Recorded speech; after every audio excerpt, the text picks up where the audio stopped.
गोपी। गो कहते हैं इंद्रियों को और पी कहते हैं पीना। जिसने हर इंद्रियों से भगवान के नाम को पिया है वो गोपी। कल जब महाराज की कथा चलेगी तब हम आपको बताएंगे गोपी ये पद कौन है। या इतना ही ठीक है। वो कहते हैं इंद्रियों को, पी कहते हैं पीना। हर इंद्रियों से कृष्ण के रस का पान करे, कृष्ण के नाम का पान करे, उसे कहते हैं गोपी। साक्षात वेद है भगवान जो कृष्ण है। वासुदेव परा वेदा वासुदेव परा मखा, वासुदेव परा योगा वासुदेव परा क्रिया। साक्षात योग का ईश्वर है कृष्ण। तो योग का ईश्वर वही तो कृष्ण है। वो वेद है और वेद के जितने भी मंत्र हैं वे सब गोपियां। तो ब्रह्म से छुपाई क्या है तब गोपियों के समझ में आई। हाथ जोड़ करके बाहर आई हैं और बाहर आकर के तब भगवान ने गोपियों को बड़े आनंद के साथ अब उन्हें वापस दिए। सारी गोपियों को बिठाया। कितनी सुंदर जाती है। सारे गोपियों को बस देकर बीच में गोविंद बैठे। गोपियों बुरा मत मानना, इसमें बुरा मानने की कोई बात नहीं। और रामायण में भी लिखा है समर्थ हो नहीं दोष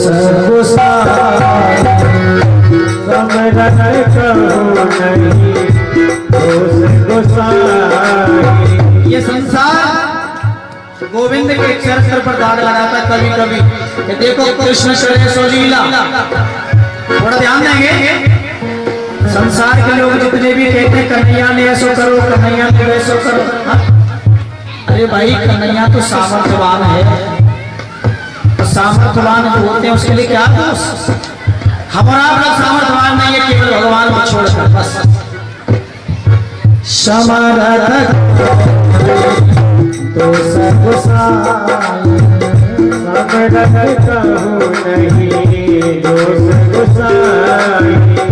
रवि सोने सरगीना रवि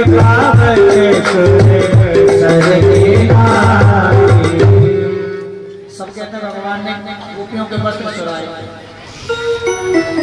भगवान बनना तो सब लोग चाहते हैं, सब उड़ करते हैं भगवान की। एक बात आप गोविंद भगवान ने जब गोपियों के वस्त्र चुराए उस समय 5.5 साल की उम्र थी गोविंद की। बस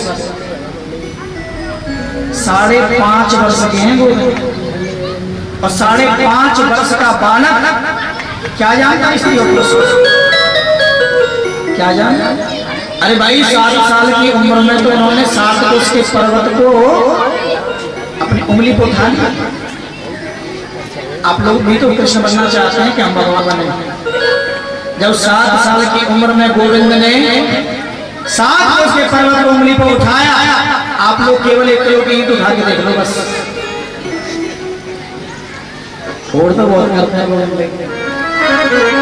तो 5 साल की उम्र में 5.5 साल में भगवान ने गोपियों के वस्त्र चढ़ाए। ये वस्त्र क्या मालूम, भक्त और भगवान के बीच में जो अविद्या नाम का पर्दा है वही वस्त्र है। हमारे और भगवान के बीच में भी पड़ा है ऐसे काले रंग का पर्दा। और जब भैया ये पर्दा हट जाएगा तभी तो भगवान का साक्षात्कार होगा कि जो ईश्वर है हम इनके भक्त हैं। अब साक्षात्कार होगा कब, अब गुरु बनाया अपने कोई कैसे साक्षात्कार हो जाए।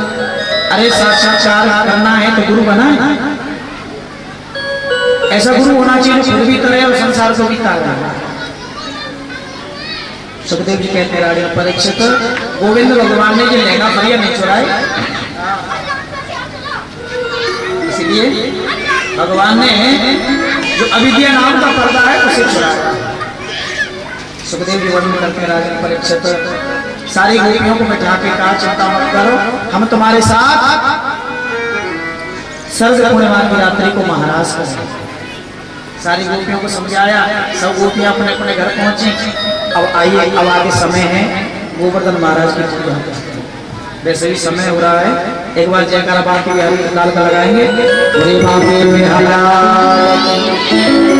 भक्त वत्सल भगवान जय जय श्री राधे। इधर ही आ जाओ पंडित जी, इधर आ जाओ। सुखदेव जी वर्णन करते हैं राजा अनन्या चिंतयन्तो माये जनाः पर्युपासते तेषां नित्या विमुक्तानां योगक्षेमं महाम्यः। भगवान कहते हैं जो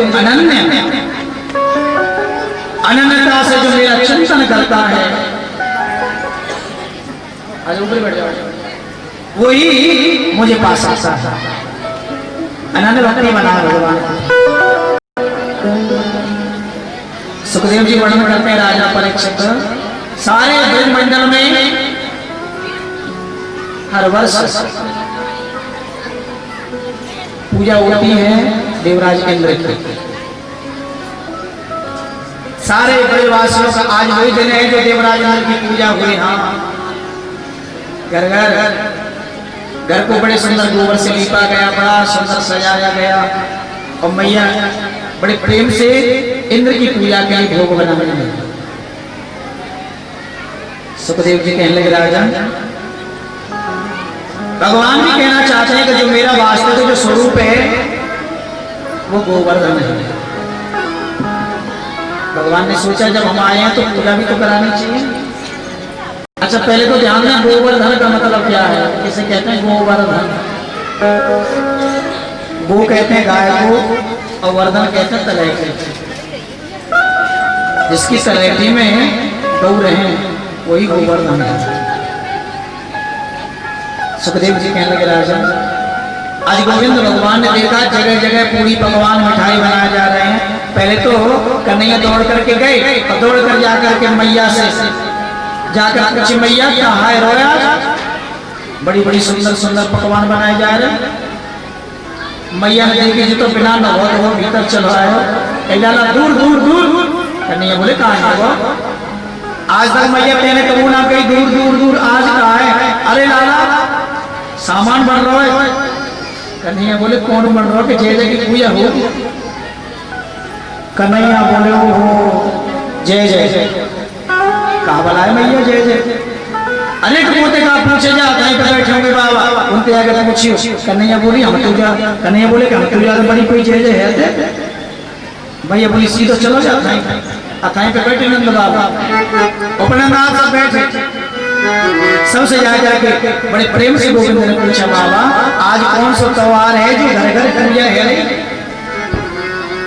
आज क्या बात? घर घर पूरी मिठाई पकवान बन रहे हैं। नंद बाबा ने कहा बेटा हम ब्रजवासी हैं और हमारा जो राजा है वो देवराज इंद्र है। वही देवराज इंद्र जो है वो हमारा भगवान है। परजन्यो भगवान इंद्रो मेघस्यातमूर्तयः ते अविवर्षन्ते भूतानां प्रीणनं जीवनं पयः। अरे कन्हैया जिस इंद्र जो है वो हमारा भगवान है। देख 4 महीने बरसता है और जब बारिश होती है तभी तो इस पृथ्वी पर अन्न होता है। और भैया जो अन्नदाता है वो भगवान है। कन्हैया सुनकर कहने लगे बाबा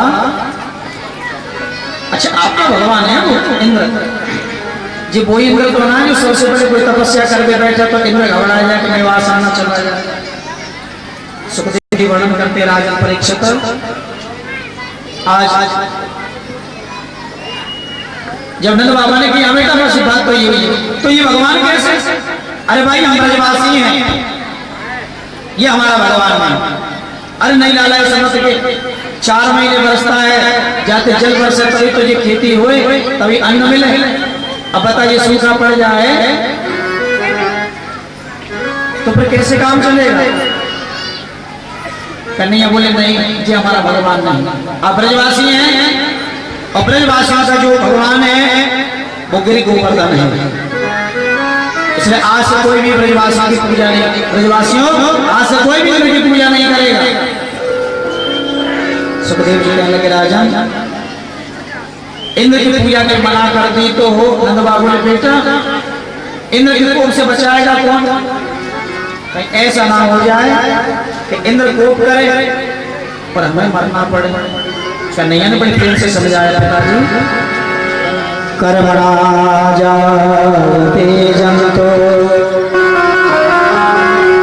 कर्मणेव विलीयते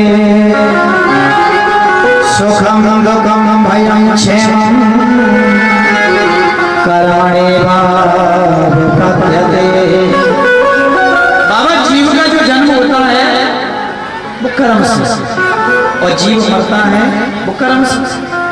भाई जैसा जो सुख दुख मिलता है वो कर्म से मिलता है, इसलिए इंद्र हमारा भगवान है, इसे आज कोई पूजा नहीं करेगा। तो लाला कौन की पूजा करें?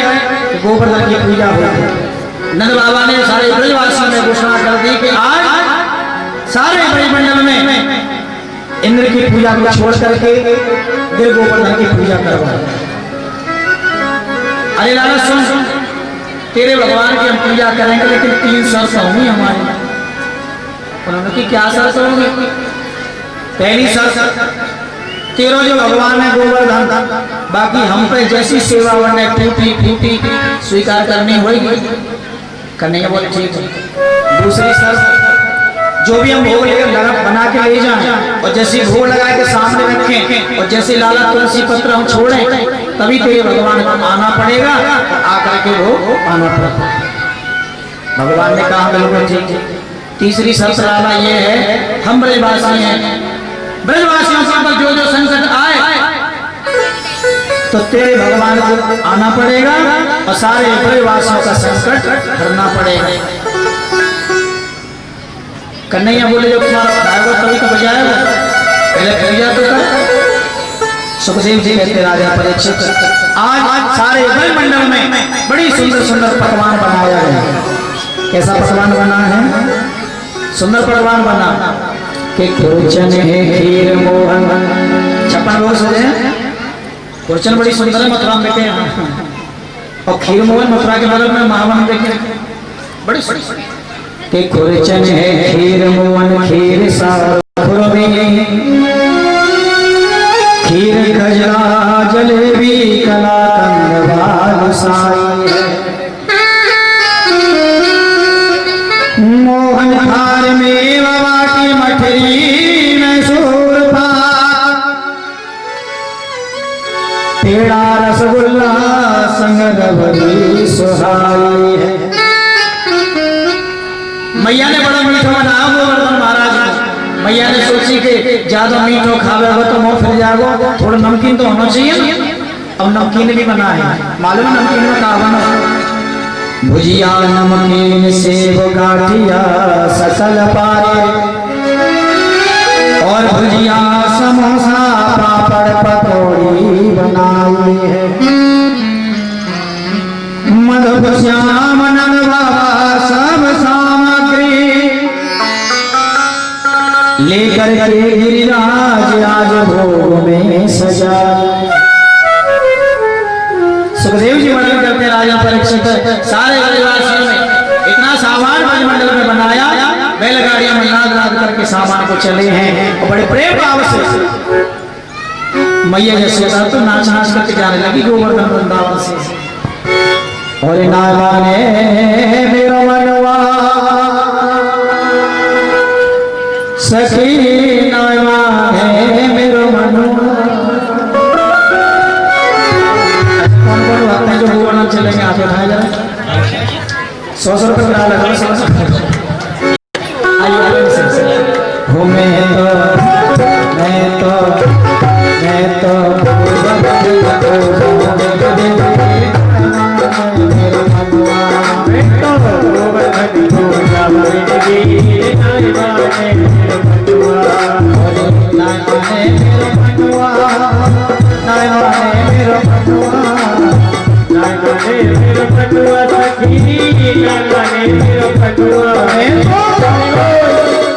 सब चल लेना गोवर्धन।